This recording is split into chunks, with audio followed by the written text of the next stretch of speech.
complement of a set. Let A be any set, then complement of A denoted by A dash is equal to U minus A, where U is universal set, and we define A dash collection of all x such that x belongs to U and x does not belong to A. अब इसका अर्थ क्या है, इसका meaning समझ लेते हैं। जैसे हमने वेन डायग्राम में बताया था, जो यूनिवर्सल सेट होता है उसको हम रेक्टेंगुलर फॉर्म में डिनोट करते हैं, शो करते हैं, और उसके बाद जो उसके सबसेट्स होते हैं उनको हम सर्कुलर फॉर्म में लिखते हैं। तो जो ए के एलिमेंट्स हैं वो सभी यू में है, because A is subset of you. Now A dash, इसका मतलब होता है ए के बाहर का रीजन। तो यू में से ए को हटा देते हैं। जैसे अगर हम यहाँ पे समझें, ये हमने वेन डायग्राम बनाया इसका, ये यूनिवर्सल सेट, ये ए, तो हमने यू में से ए के एलिमेंट हटा दिए, तो जो बाहर का रीजन है ये वेन डायग्राम होगा ए डैश के लिए। एक एग्जांपल से समझ लेते हैं। Let you be a universal set, A and B are subsets of U, then A dash equals to U minus A. This is difference of two sets. हमने difference पढ़ा है। तो U में से A के एलिमेंट हटा देते हैं। तो U में देखो A के एलिमेंट कौन कौन से आ रहे हैं, 1 2 4। तो यहाँ से 1 2 4 को हटा देंगे तो क्या बचेगा, 3 5 एंड 6। तो ये हो गया ए डैश। सिमिलरली अब बी डैश देखेंगे, बी डैश होगा यू माइनस बी। तो यू में से बी के एलिमेंट को हटा देंगे, जो बी के एलिमेंट यू में आ रहे हैं कॉमन है उनको हटा देते हैं। तो देखो बी के कौन से एलिमेंट यू में आ रहे हैं, 2 4 6। तो यहाँ से 2 4 6 को हटा देंगे तो क्या बचेगा, 1 3 5। तो ये हो गया बी डैश। तो इसको बोलते हैं complement of a set. Venn diagram ने समझ लिया है, किसी भी सेट का कॉम्प्लीमेंट यूनिवर्सल सेट में उसके बाहर का रीजन होता है। अब कॉम्प्लीमेंट की कुछ प्रॉपर्टीज की बात कर लेते हैं। अगर हम किसी सेट का उसके कॉम्प्लीमेंट के साथ यूनियन लेते हैं तो वो यूनिवर्सल सेट के इक्वल हो जाता है, इसको बोलते हैं कॉम्प्लीमेंट लॉ। तो जैसे अगर हम यहाँ पे देखें, ये ए, ये बाहर का रीजन ए डैश, तो अगर हम दोनों का यूनियन लें, यूनियन का मतलब टोटल कलेक्शन, दोनों का कलेक्शन क्या होगा, ए डैश और ए का, तो ये क्या होगा, यू के इक्वल हो जाएगा। तो A union A dash is equal to U. Next A intersection A dash. अब देखो इंटरसेक्शन का मतलब होता है कॉमन। ए डैश है ये बाहर का रीजन, ए ये सेट, तो इन दोनों में क्या कॉमन है, कुछ भी कॉमन नहीं है। तो कुछ भी कॉमन नहीं है इसका मतलब सेट एम्प्टी होगा। तो A intersection A dash equals to 5। Next De Morgan's law, ये इंपॉर्टेंट है। A union B complement is equal to A complement intersection B complement. तो इसका हम एग्जांपल करेंगे। तो फिलहाल तो फॉर्मूला समझ ले, याद रखना इस तरह से। इसका मतलब है कि जो यूनियन होता है वो इंटरसेक्शन में कन्वर्ट हो जाता है कॉम्प्लीमेंट होके, और जो इंटरसेक्शन होगा वो यूनियन में हो जाएगा। जैसे अगर हम दूसरा फॉर्मूला देखें, ये इंटरसेक्शन है तो ये यूनियन में हो जाएगा। इसको बोलते हैं डी मॉर्गन्स लॉ। तो इसका एग्जांपल करेंगे हम एक। तो देखिए एक प्रॉपर्टी और देखते हैं। ए कॉम्प्लीमेंट का कॉम्प्लीमेंट, तो ये ए के इक्वल हो जाता है। अगर हम समझें भी इसको, देखो इस तरह समझ सकते हैं,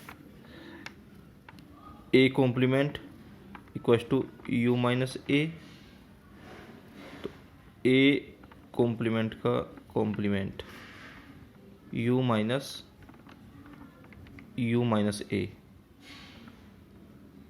तो यू से यू सब्ट्रैक्ट हो जाएगा, तो ये हो जाएगा ए। तो ए कॉम्प्लीमेंट ए के इक्वल होता है।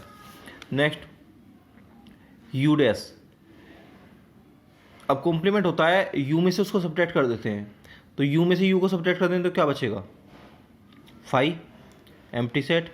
इस तरह से five dash means you minus five, तो फाइव में तो कुछ भी नहीं होता, तो यू माइनस फाइव क्या हो जाएगा, यू ही रहेगा। तो फाइव डैश क्या होता है, U, and U dash equals to five. अब एक एग्जांपल समझते हैं। यू एक यूनिवर्सल सेट है और उसके दो सबसेट गिवन है ए और बी, तो हमें डी मोर्गन फॉर्मूला से हम एक ला को वेरीफाई कर रहे हैं, तो उसी तरह से दूसरे को भी कर सकते हैं। तो हमें A union B dash equals to A dash intersection B dash, इसको वेरीफाई करना है। तो सबसे पहले हमने ए और बी का यूनियन लिया, ए यूनियन बी, तो ये आ जाएगा, ये सेट आ जाएगा। अब कॉम्प्लीमेंट क्या होता है, यू में से उस सेट को सब्ट्रैक्ट कर देते हैं, तो A union B dash equals to U minus A union B, तो यू में से ए यूनियन बी के एलिमेंट को हटा देते हैं, तो यू में से ए यूनियन बी इन एलिमेंट्स को हटा देंगे, तो यहाँ पे बचेंगे केवल 7, 9 एंड 10, तो ये हो गया ए यूनियन बी कॉम्प्लीमेंट। ये लेफ्ट हैंड साइड है। अब हमें राइट हैंड साइड फाइंड करनी है। ए डैश का मतलब है यू में से एक एलिमेंट को हटाना है, उसी तरह बी डैश यू में से बी के एलिमेंट को हटाना है। तो राइट हैंड साइड ली ए डैश इंटरसेक्शन बी डैश, तो ए डैश हो गए, यू में से एक एलिमेंट को हटा दिया, तो ये आ गया A dash intersection B dash, U में से बी के एलिमेंट को हटाएंगे तो ये सेट आ जाएगा। अब इंटरसेक्शन का मतलब होता है कॉमन, तो अब देखेंगे इन दोनों में क्या कॉमन है, तो देख सकते हैं 7, 9 और 10, ये तीन एलिमेंट इसमें कॉमन है, तो ए इंटरसेक्शन बी डैश क्या आ गया, 7, 9, 10 ये सेट। तो अगर हम देखें तो लेफ्ट हैंड साइड और राइट हैंड साइड इक्वल है,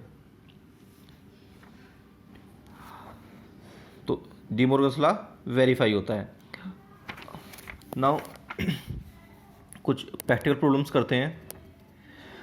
यूनियन और इंटरसेक्शन में क्या रिलेशन हो सकता है, तो उस तरह से ये कुछ एक फॉर्मूला होता है, n A union B equals to n A plus n B minus n A intersection E.